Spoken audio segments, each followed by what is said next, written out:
Hello, and in the week that European rugby returns with a bang as Cordero robs the Saints, Exeter assert their dominance, and London Irish are top of a table for the first time in 10 years, plus a huge transfer in the Premiership and and it's probably England's World Cup to lose in 2023 as the World Cup draw is announced. It's me and Harry this week. Harry, let's get straight into it. Let's talk about the Rugby World Cup pool draws. For those that haven't seen them, we've got Pool A. New Zealand, France, Italy, America won, and Africa won. So that probably might be probably America and Namibia, I'm guessing. South Africa, Ireland, Scotland, Asia Pacifica 1 and Europe 2 will make up Pool B. And then you've got Pool C of Wales, Australia, Fiji, Europe 1, final qualifier winner. And then in Group D, it's England, Japan, Argentina, Oceania 1, and the Americas 2. Yes. Thoughts? Very exciting. So my main question that I wonder whether you know the answer to, Asia Pacific 1 and Oceania 1, they are presumably Tonga and Samoa. Yes. Do you know how that works? Which is which? I don't know without really looking at it. Anyway, an interesting run of groups. Certainly England, you'd expect Oceania 1 is obviously going to be one of Tonga and Samoa, and then America's 2 is almost Uruguay certain. or Canada. Well, it's Uruguay or Canada, isn't it? Well, it might not be Uruguay. It might actually be America. Depends on who qualifies at the top. USA are better than Uruguay. Yeah. Or at least they will be by 23. But Canadian men's rugby at the very least is in a bit of a wobbly state recently. Yeah. Both organisationally and strictly how the team are performing. So and it would be a real shame if they didn't qualify. Obviously, they do have the chance to be that final qualifier winner. So there is, for those teams that we only see every 4 years, there is that second chance, but it's quite worrying. And maybe this is the tournament where we see Spain or Romania or one of those other European teams, which could. Well, that's who it's going to be, isn't it? Because Europe 1 is going to be Georgia, isn't it? Really, unless Georgia have a shocker. But yeah, I'd absolutely love to see Spain take that Euro 2. I mean, obviously in the qualifiers for the 2019 World Cup, they were near enough there. Obviously, the issue with the Romanian referee and that important game, but they're going in the right direction for me. That'd be fantastic. Yeah. Fantastic. Or maybe a Romania would be good because, again, Romania haven't been in the last 2 World Cups. Were they in 2015? Don't believe so. But yes, no, I think personally I'd be most excited to see Spain. There are a couple of very exciting young backs playing for French teams who I'm sort of peripherally aware of, having seen obviously highlights. But there's actually quite a big rugby culture in Spain that we never really hear about. Yeah. Every so often you hear of somebody that, I mean, certainly there are, I think, 2 Spanish players in the Wasps Academy, one of which has gone on loan to a professional club in Spain to play, or semi-professional club in Spain to play for this season, because they are playing rugby there, having dealt with the virus slightly better, and to get him some game time when he can't be playing in that one or the Championship. So there's more of an infrastructure there than you'd think if you weren't sort of looking into it. And yeah, I think it'd be really good to have a bit more variety these World Cups. It's one of the things that cricket do less well than rugby and football do significantly better than rugby is incorporate some of the smaller nations as much as possible. Obviously rugby is hard because you can only play so many games. Yeah, you don't want there are 5 teams in each group, whoever the 6th team would be, or maybe you split it out into more groups. You can't have that team playing 5 games against the All Blacks, or basically 5 games played against fully pro players if they're going to get hurt or haven't got the depth, because Uruguay did get close to that border last time round. They got themselves up for 1 game and then tailed off towards the end of the group stage. But maybe we should just watch more of the World Cup qualifying than we did last year, because it's a lot more accessible than it is. It's all on that the Europe Rugby Championship, or whatever it's called, is up there. I believe it's almost always free to stream as well, that Rugby Europe Championship. So we should do a better job of keeping an eye on it, because it's rugby that people care about, and we love rugby. So yeah, but it'll be good fun. I've just looked at the because that Pool C, turning our attention back to this, was Pool C is interesting. It's got Wales, Australia, Fiji. Last year's World Cup, over the 2019, was Australia, Wales, Georgia, Fiji, and Uruguay. So it might be this. No, it won't be the same group, but Uruguay could be the final qualifier. That's not implausible. No, it could be the same group again. I mean, that is probably there's less group. I would say there's less groups of death there, though. I mean, there's no one that's like, is there? Well, because Ireland and Scotland and South Africa will be quite difficult to get out of. That Wales, Australia, Fiji will be quite difficult to get out of, especially the way that Fiji are playing at the moment. Yeah, well, no, in all seriousness, that Pool C, if Wales, for example, because we've seen what Fiji can do to Georgia, and we've seen what Georgia can do to home nations teams, and England really struggled to pull away from them. If Fiji got the bonus point and Wales didn't against Georgia, all of a sudden that could be interesting. And you can, that's highly likely to happen, to be honest. Obviously, Fiji, a couple of their star names are getting a bit old now. They may not be quite at the level that they are right at this moment. But the next cab off the ranks are coming through. Yes, well, no, exactly. They're not short of superstar depth. You never know. There could be small drop-offs. I know losing Nakaroa and Nandolo is a big loss if their levels of performance dropped a bit. Obviously, we're still a long way out. I think it was also Wales, Australia, Fiji in 2015, which is quite funny. Just three teams you like to see each other in the World Cup. And Pool B is fascinating because I like that Pool B. I think Scotland can beat Ireland. They have it in them to beat Ireland. Yeah. And that's the key game, because Asia Pacific 1 will be, I mean, very sadly to say this, but Tonga and Samoa are not that competitive anymore. And Europe 2 is really not going to be that strong. It's not like you've got Tonga and Georgia there. So Scotland and Ireland, that game is so crucial. It's going to be very exciting. Obviously, Pool A, we'll see New Zealand play Namibia again for the 3rd World Cup in a row. We'll see if Namibia are improving. Unless Kenya can qualify. Don't forget about Kenya. True. I think it's likely to be Namibia. No, it'll be Namibia. We'll get Sergio, if they can will Sergio Parisse out, he'll get a game against New Zealand that he never got from 2019.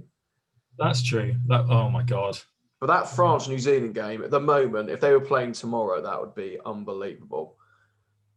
Yeah. Well, that's going to be the first game of the tournament and the last game, isn't it? Yeah. That's how I think so. At the moment. Yeah. And we'll talk about the French at the moment, especially their fly half depth. I was looking at it yesterday. It is absolutely ridiculous. Under 25, and there's another guy which I'll talk to you about, which you probably need to go and watch the trial of while I'm talking in a moment about, who I think he's 22. I think that's one of that. He's not 99. He's born Fantastic. 1999. Just a little Google of him. He's going to be quality, but I'll shave. Very I'll keep people interested, and we'll talk about him later. But it looks good though. It looks good. England's Pool D though. Very quickly on England. Like a lot of people look at that and go, "Oh, that's quite an easy." I don't think that's as easy as people will think it is. As I say, it's the easiest group by a mile. But Yeah. but they've got to be beaten though, haven't they? Like Japan in the last World Cup were brilliant. Yes, they were at home. That's going to make an advantage. But we see Argentina beat the All Blacks. They've got 2 draws against Australia. They're going the right way. I mean, yes, on the form-wise, we've never lost Japan. We've never lost to Argentina. We've never lost to any of those groups. So we will win that group. However, those are banana skins in there. But as I say, it could be a lot worse for England. No, yeah, they are the weakest team in each of their tiers. Well, no, Argentina are the strongest team in their tier, but Japan are by far the weakest team in their tier. When you think about how the seeding worked. So we've got away with one there, and then Tonga/Samoa and Canada or Uruguay is not bad as your 4th game of the group stage. So yeah, it'll be really interesting to see how Argentina develop in the next few years, and I think we'll have quite a good idea of how they'll look by the end of next year, or even maybe halfway through the year after that, sort of 2022 Rugby Championship, because it's very hard to judge how much of a difference the Jaguares made. Yeah.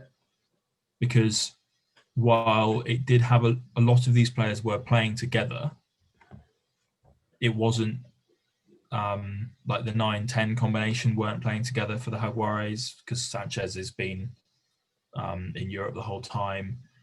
They're 12-13.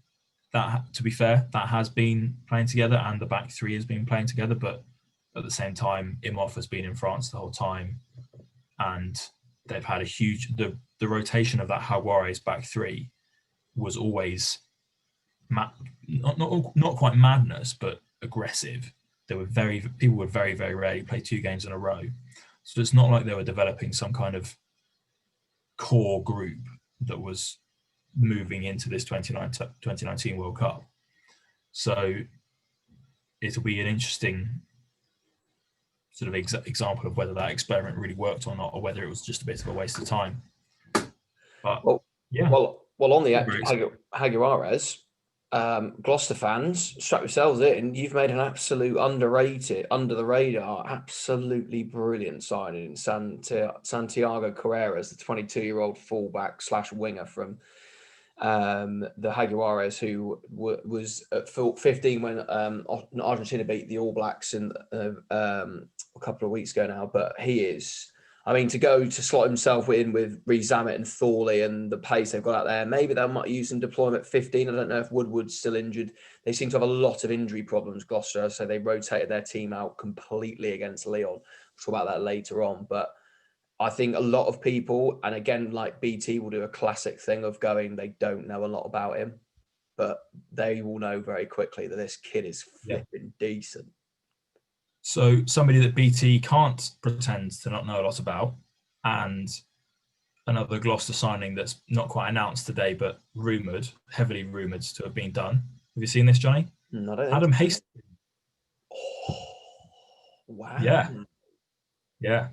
So that, and similarly rumoured yesterday, the signing of Duan van der Merwe going to Worcester. Yes, 300,000 on that. That is a flipping lot of money, isn't it? One. I think this will be a trend that we're going to see a lot of. Obviously, van der Merwe, I'm not quite sure where is he a Scottish grandparent? No, he's full residency. Me and brother were talking about him yesterday. He's 3 years residency, and fair enough. Nonetheless, he's probably £150,000 over budget. Yes, a lot. Don't get me wrong, very good player. Tops the stats of the Pro 14, but Pro 14 is different to the Premiership. Yeah, by a long way. He's a really good player. Oh, he's a great player, but he's not £300,000. No, probably not. They are a team that lives and dies by the fact that its wingers score a lot of tries, and as much as we love them, Nick David, Tom Howe, Perry Humphreys, they're not Josh Adams and Bryce Heem. Let's put it that way. No, they also need a bit of international stardust to go. They've got some good players, but again, if they're gonna to keep in that bottom bit that they're in, they need those players. But the Carreras is a great signing. He's coming to the end of the season. He'll slot in nicely at 15 and on the wing. It's a good, just that pure gap. I mean, if he gets on, Reece Abbott and Thorley gets on at the same time. Gloucester need a bit of, and if they get Adam Hastings to replace Cipriani, that would be. Yeah, no, it's exciting. It's exciting. Fantastic.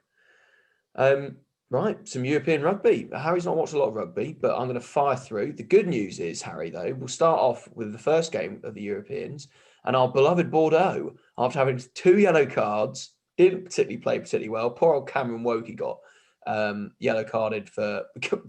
First of all, it wasn't him; it was another guy. It was not him that went in at the side, but he was pleading with the ref. Anyway, he got yellow carded.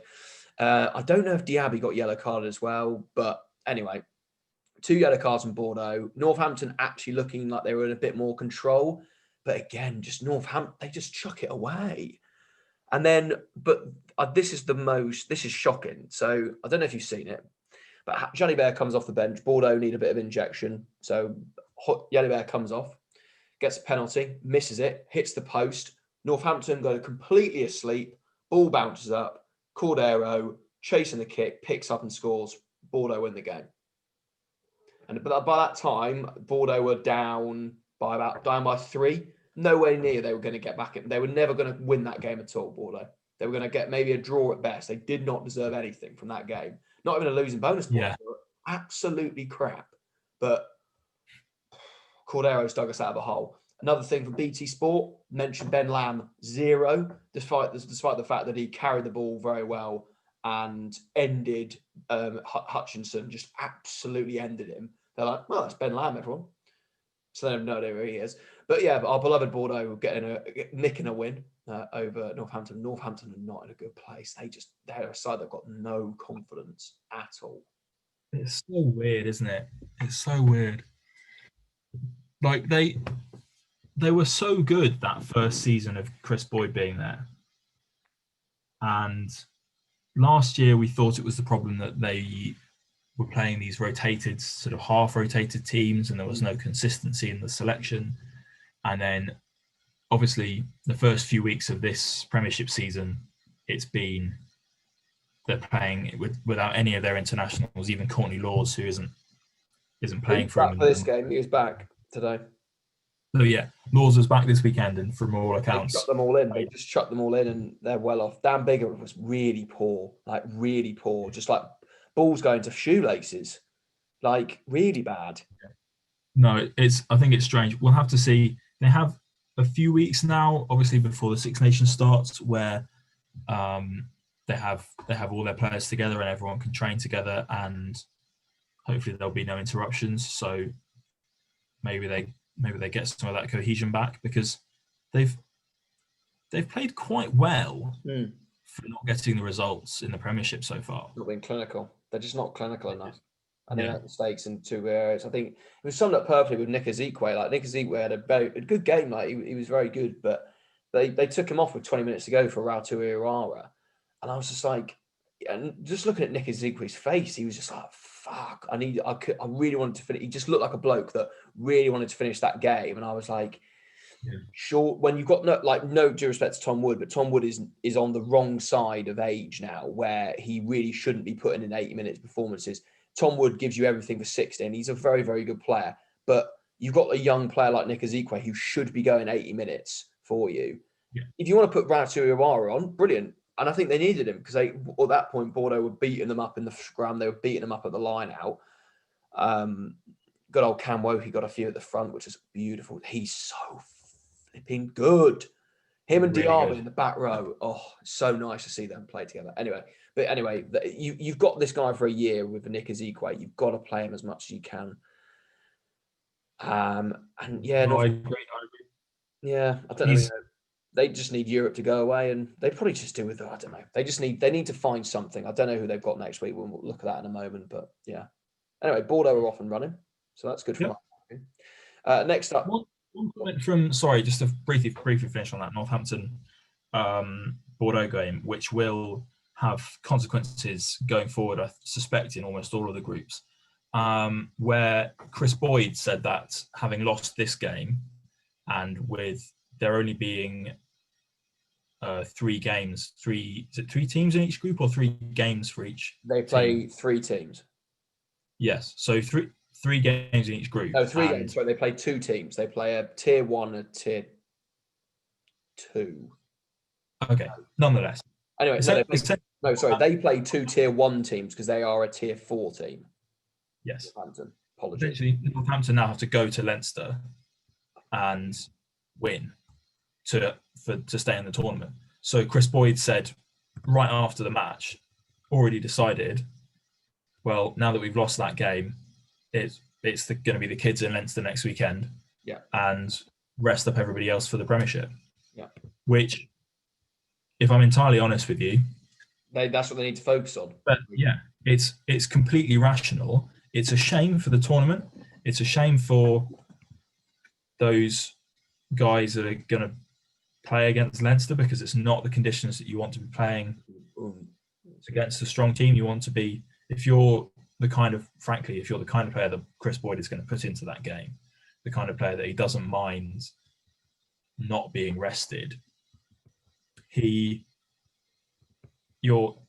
much rather come into a game playing with everyone else who's good, who's elite internationals, who have a good understanding with each other, and your integration into the team is much, much easier than just 15 backups. Not quite 50. It won't be 15 backups, but frankly, it's not going to be Northampton's first string team. No. And Chris Boyd is already. If there's from any of these games, you have to get a bonus point, and it's not even going to come down to bonus points by. But obviously, if you want to do anything in this competition, you've got to beat a team by 4 tries, and you've got to concede as little as you can and score as many as you can, because you're already like Pool A is a little bit open, but Pool B, like, just very quickly, I mean, you're looking at Pool B, Lyon are top, Exeter, Clermont, Toulouse, and Racing. So Racing aren't even in the top 4; they're both on 5. You've got Lyon have got a difference of 45 already, that massive crushing of Gloucester, striking a bit, and then Exeter's 42-0 win over Glasgow, which we'll mention in a moment as well. Like, you have to get bonus points to do if you want to do anything in this. Otherwise, and if you don't win your first game, with a bonus point, you pretty much had it already. Pool A is a little bit less so. You've got Toulon, La Rochelle, Scarlets, Bordeaux that have got 4 points, with Leinster and Wasps picking up the other tie bonus points. But yeah, it's going to benefit the top teams. But so not too shabby. But those bonus points can be absolutely key. Other game that I watched on Friday night was absolutely fantastic. Ulster Toulouse, which was in the pissing rain, and I was like, this is going to be 12-all. It's be a snores fest. I watched it on YouTube and have it in the background. Tries galore. Ulster scored one of the best tries of the weekend. Lovely little wraparound ball. Ball goes wide, and Ian Madigan back goes in the corner. But Toulouse just look. I love watching Toulouse. You've got Joe Decore in there. They've got a massive set of forwards. They had a weird call, though. They played Tommy Ramos at fly half and Tamac at 12, which didn't work. That's their normal setup. Is he? They normally play with Tamac at 12. Yeah, but not Ramos at 10, though, I don't think. I think he'd only played there 3 times, they were saying. Yeah, he's not certainly. Ramos is certainly not the 10, though. The regular 10. I mean, he's okay. But yeah, and Tamac for Toulouse, he plays 12 by and large. But yeah, that was a bit of a slow ball and everything like that. They had Machino at fullback, Maxi Machino. But the man of the moment is this will trigger people, but Cheslin Colby is the best winger in the world by a mile. I mean, we talk about how good Johnny Mayer is in the winter and in the autumn, but Cheslin Colby, he just made Jacob Stockdale look like an absolute mug for his second try. Just stepped him. Then the covering defender, who just expects him to get up, doesn't get up and just sort of slides past him on the floor and he goes over. He's got so much pace. Like I think his first try where he chips over the top. It's a 2-on. It's a 1-on-3. Yeah. It's 3. Ulster have covered him brilliantly. They're like, oh, we'll just take him into touch. Brilliant. And he just goes bang over the top of him. 1 bounce, catch, try. Yeah, he is seriously, seriously, seriously good. If you're going to watch one game highlight-wise, obviously the Clermont game I'll talk about in a moment, but great game. That was absolutely fantastic. So Toulouse, I love watching Toulouse. Actually, to be honest, for the first time in a while, I've really enjoyed watching the French teams. It's good. Clermont against Bristol, which 51-38 looks like a Super Rugby score. One player to come out from that was Matsushima. Bloody hell, he was good. Is he fitting in? That's good. But because I was a bit worried about, obviously they had Goromaru went to Toulon after the 2015 World Cup, and they expected a lot of things there, and Goromaru wasn't as good as he was at the World Cup. Like, he was probably playing way above his station at the World Cup. But Matsushima, who was very good at the World Cup, very stood out, now he just fits in there so well at Clermont. At the moment, we're seeing a lot, we're sort of changing the perception of big wingers have now sort of maybe gone out of the game. It's important to actually have a small winger. They're getting a lot more like Colby, Cordero at Falgo, Cordero at Exeter, name but a few. But Matsushima at 15. I mean, the Clermont machine goes on. Bristol stuck at them. They came back at them, scored some nice tries themselves, but defensively they weren't there. But Matsushima was just very, very good. It was a very strong Bristol team. It was just without Semi. From the back row, it was basically their no Luatua, no Peter, no Charles, no Semi. But apart from that, they were pretty much full strength. Yeah.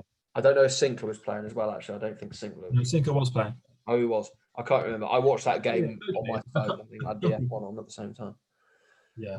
So a couple of players off what you'd call Bristol's first team. How do you feel about Pat Lam's complaints about Semi? Don't know really. It's a weird one because obviously the player was perfectly happy to play on. Yeah. But fundamentally, like, the Fiji shouldn't really be playing him if he's not fit, and that does kind of break the agreement. But he's their X factor, isn't he? And then Pat Lam wants him. I mean, if Semi plays in that game, I think it's closer. I don't think Clermont are losing that game because they were very, very good. However, it's not 51-38. Yeah.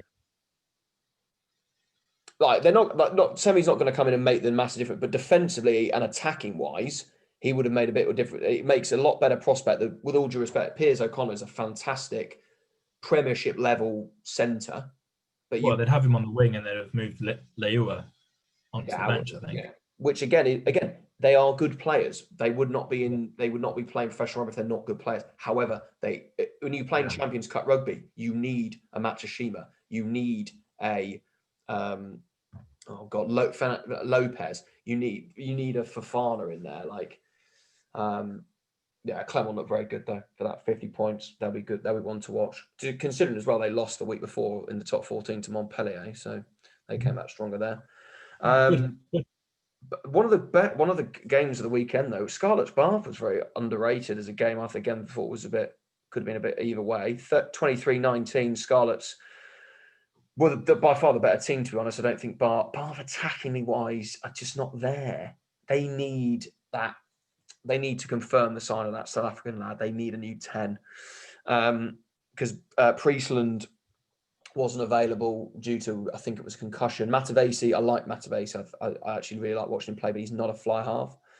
And that's what they lacked a little of going up against Scarlets, who had all their Welsh boys back. Jonathan Davis came off the bench. He was so important for them off the bench. Leof Penny kicked the kicks.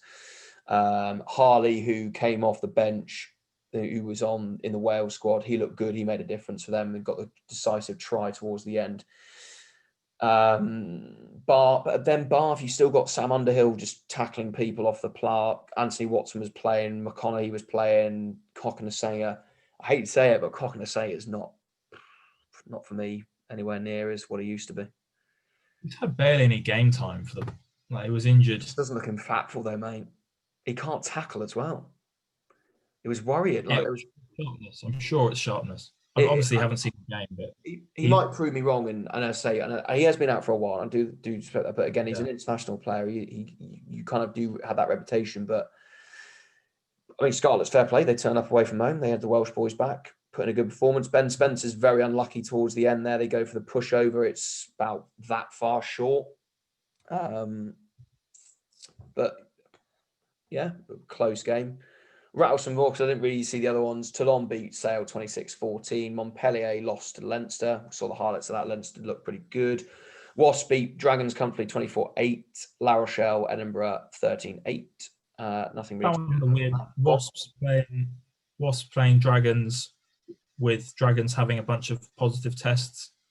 It revealed in the hours leading up to the match. Yeah, that could be something to watch. Hopefully nothing bad happens there.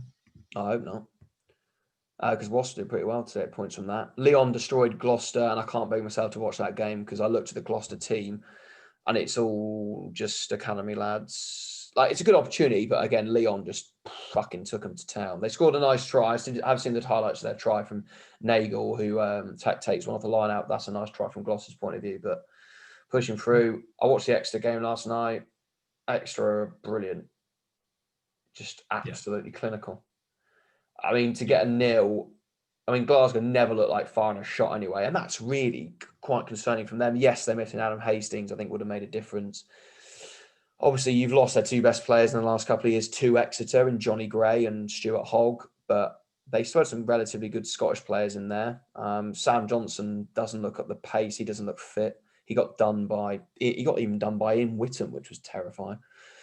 But do you know what I'm going to say? I'm going to praise who I'm not usually a massive fan of. Both of them I'm not massive fans of when I first saw them play. But Ollie Woodburn and Tom O'Flaherty are turning into some fantastic wingers. Especially Tom O'Flaherty. He is really actually. I've got a lot more time for him now. Before I can't look to him going, they don't do anything. And then all of a sudden, I mean, Woodburn scored an absolute firecracker from a kick in behind. O'Flaherty gets yards every time he runs. Hogg at 15. You obviously got Noel to come back in. You got Cordero. Like, Exeter are they're a perfect team. They just knew exactly what they wanted to do. They know that they didn't even go for the points at all. They just went right. Joe gets the first penalty of the game. 6 minutes on the clock. Bang it in the corner. Joe Simmons. Bang. Easily kickable. Yeah. Second one. Right. We're not going for right in front of the post. Bang. Line out. Again, and that's not people going, oh, we need to put on a show. The fans are back. They were like, no, they need to get as many points as humanly possible. And they did that. At 42-0 is an absolute disaster, really, for Glasgow. And that's a decent Glasgow team. But Exeter, for me, one to watch again. I like their kit as well. The Exeter, I don't know, have a quick look at the Exeter alternative kit. It's one of their best kits they've had from Europe for a while. It's quite a nice orange. They have had some appalling European kits in the last few years, but this one is quite nice. And the hat looks good. They've got a woolen hat. Personally, I actually like the Exeter kit, but you have to go and take a look at it and see what you think. Sort of this orange with a blue bit around the waistband area, sort of like your stomach. It's the colour of your wall. Yeah, yes. The famous orange wall commented on by everybody I Zoom with. I think it was weird because Woodburn was good and then he wasn't good and then he's back. And funnily enough, he's still quite good.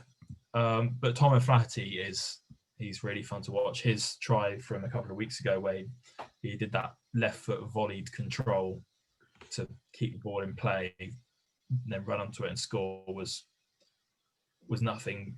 Yeah, no, you never seen anything like that before. It's brilliant. It's pretty. Obviously, like mostly luck. He didn't think it would necessarily go exactly as it did, but still did it. Still worked. So yeah, pretty good. Exeter aren't very interesting until it gets to the final weeks of the season, to be honest, for me, because they're just really good and they beat almost everybody, and they beat almost everybody in basically the same way. Yeah. It was more attacking today, though. Yesterday they did attack very well, and they did score some un-Exeter-y tries in the sense that it wasn't like crash over the maul worked again, obviously, but it wasn't like pick and go on the line. It wasn't driving over the maul. It was oh, we need to kick here and we need to do this now. Like they were very astute. But again, it's the same way. But again, it's what all good teams. They're going to come at you hard. They've got massive forwards, and they've got the X factor in Slade, Hogg, and then Joseph. I mean, Devoto's got a lot better as well, to be honest. Like Devoto's a very good 12. Like again, he's not an international 12, and I don't never expect him to play the international rugby unless we have some injury crisis. But again, you have to take the cap off to him. He's a very, very good, competent European 12. Yeah. Last two, really. Have you seen the Donovan Talafuna try? I believe so. Ooh, go and have a little Google of that while I just do some filling. Because that's try of the weekend. How he scores this is, if you've not seen it, go and watch the Racing Connacht highlights, which Racing 26-22. I've only seen the highlights. I've seen Curtly Beale got one of his first European tries. Have you seen it? Oh, it's absolutely ridiculous. So he's another French guy to watch for the next World Cup, potentially. 22, he is absolute gold dust. What a finish. He looked very good from what I saw that. But Connacht, I'd take that. A losing bonus point. Donovan Talafuna. I think he's the brother of the centre that plays at the second row that plays for France. Is that right? I think the same guy. He's French. Well, that's all I know. He's not like a Pacific Islander that they brought over from. Yes. So no, he is. So though Roman and Sebastian, they are from Wallace and Fortuna, which is so it's one of those. I'm completely wrong then. Pacific Island sort of nations and islands, but it's still part of France. So there was a really good graphic on one, I think it was L'Equipe a couple of weeks ago, sort of highlighting Donovan Talafuna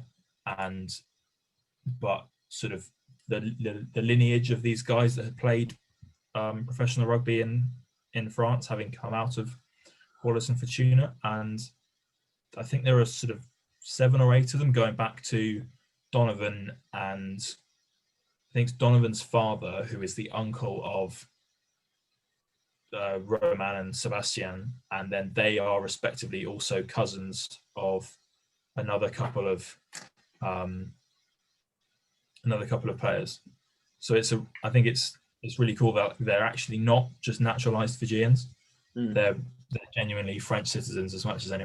Obviously, there's nothing wrong with these Fijians becoming French naturalized. They are as French as anyone else, but it's a very specific and unique story that these guys come having spoken French. They speak French on the island. They're as French as someone from Paris.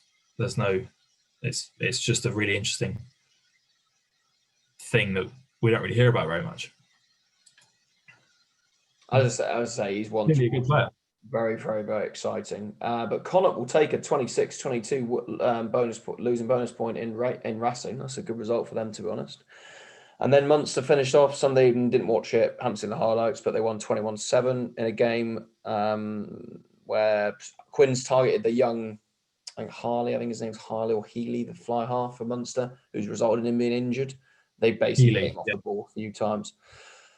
And that really concludes the Heineken Cup. Just a very quickly, Europe at the Challenge Cup. I'm not going to go into really the games in detail, but massive credit to Benetton. They beat Stade Francais 44-20. That's a massive result. The other ones, other ones to write home about. Worcester were unlucky, I think, against Pau. They conceded at the last time. Zebre beat up Bayonne 25-all. But my mighty boys, London Irish, had to give a big shout out to London Irish. We went over to Agen. We've been terrible in Europe the last few years. We've managed to get a win. And I'll quote my brother here, Albert Tuisui could be the best number 8 in the world in a few years' time. He made a massive difference for us when he came off. Watch him. If you've not seen Albert Tuisui, 2 tries, look very good. But London Irish, we are top of the Challenge Cup, which is absolutely fantastic. So I'm very happy. And a nicely rotated London Irish team as well. Oh yeah, it was a very young team. We had Paul Cock-and-Asenka, the brother of Big Joe, got a try at 12. He was good. Hassel 10. Collins was probably one of the more experienced guys in there now. He was on the wing. Tom Parton got a run at 15. Atkinson and Bofi Clues at fly half. Steve Maffey, the old dog. Or you'll like Steve Maffey's try, Berriman. You would like that. So Argent take their own ball in their own line. Maul. Steve Maffey's ripped it in the maul, popped out the side and scored. It was a beautiful second row try, that was. So, but yeah, Irish have won. I'm absolutely buzzing. How did Ivetoye do? I've only seen the highlights. He wasn't really on there. He didn't score the Argent try, but you can watch all these games. I didn't know until my brother told me you can watch them all on the European website. I think you have to sign up or something, or sign in. I don't know, but you can watch them all. Yes, no. So I've got the highlights here on the EPCR rugby.com. So go and watch them, because there'll be some good games in there if you need some filler. Very quickly, let's do some just shout outs just to finish. Round 2 of the Heineken Cup. Scarlets at Toulon Friday night. It's a good start. 5:30. So a good look. I quite like these 5:30 games. Getting from work 5:30. We've got 2 games in the evening. It's quite nice. Scarlets Toulon. What are you saying? Toulon are weirdly good at the moment. Yeah, with Marmon at 12 there, and Parisa. Random players working quite well. But one big shout, I have seen it, the try. Carbonell, right? I didn't really get very quickly about France last, but it's crazy. Under 25, they're going into the World Cup. I've forgotten the other guy they were talking about, but Intermac, Jalibert, and Carbonell. Bello is the other one. Oh, that's it. But Carbonell is just... He is good. Very, very exciting. It's very terrible. France have suddenly got all these incredible players at once, like England have got from a few years ago. Very, very exciting. Wasps Montpellier, the mighty Wasps. You back in your Wasps at home? Coventry, 8:00 Friday night? Probably not. No, I don't think so either. I'm going Montpellier. We'll see. Lyon to beat Glasgow? Yeah. Leinster by 100 against Northampton? No, Leinster will play well. I don't think they will, mate. I think they'll go full nonce. They have to, because they have to get 5 points and they have to absolutely batter them. Yeah, that's true. Leicester by about 65. They're going to absolutely destroy them. Poor old. Don't watch that game. That'll be a bloodbath. La Rochelle will probably beat Bath in La Rochelle, with my boy Ohio West at fly half. Ulster, I could see Ulster getting a win against Gloucester. I don't know. I don't think Gloucester will rotate again. They've got a lot of injury problems. Gloucester are in some form, but nothing too special, aren't they? No. But fine, but not. Yeah, they need to focus on the Premiership like Northampton. They're Europe's done for them. One of the games the weekend though is probably Clermont Munster. Shouts out to me from that Saturday. That's a good game to watch in Clermont. Historic. That's a classic European match. Yeah, that's what you want to get out of bed for. If you're going to watch something, probably watch that, because our beloved Bordeaux are playing at 9:00 against the Dragons in Bordeaux. And Sale have got Edinburgh at 8:00, which I see Sale winning. Then on Sunday, Racing to beat Quins, probably at Quins. And then I've just seen the game of the weekend. It's Toulouse, Exeter and Toulouse. That's a weird game to have now. Well, do you know why that is? Because I can't speak. Toulouse, though they came in the semi-final, so repeat the semi-final, so Exeter have actually beaten them, though it was at Sandy Park, crucially. Toulouse didn't do that well in the top 14. So they didn't qualify. Did they? That's why Bordeaux have got, because Bordeaux were top of the top 14 before the top 14 shut. That's why they've got Northampton and Dragons, so that Bordeaux should do pretty well, though they're not great at the moment. But Toulouse, who are absolutely firing at the moment, didn't have a good top 14. So they're a potential banana skin. I reckon Toulouse have got that, just because of Cheslin Colby. I think if they give Colby the ball, which they didn't get him the ball in Sandy Park, they'll win. And they've got fans back, that'll make a difference. And then you've got Connacht, Bristol, which I expect Bristol to win. great stuff. I think that's the first time Connacht are playing Bristol since Pat Lam. So that'll be one of the Yeah. return for Pat Lam to where he won there. So something to watch there. Paddy Logan. Absolutely, against his former club. The defence coach, big lad, played for Connacht for decades. Oh, Marnity. Is it Marnity or something like that? He was there for years. I know who you're talking about though, but I can't remember. Second row and the captain. He's a proper Irish bloke, but I can't remember his name. Anyway, him. And Nice.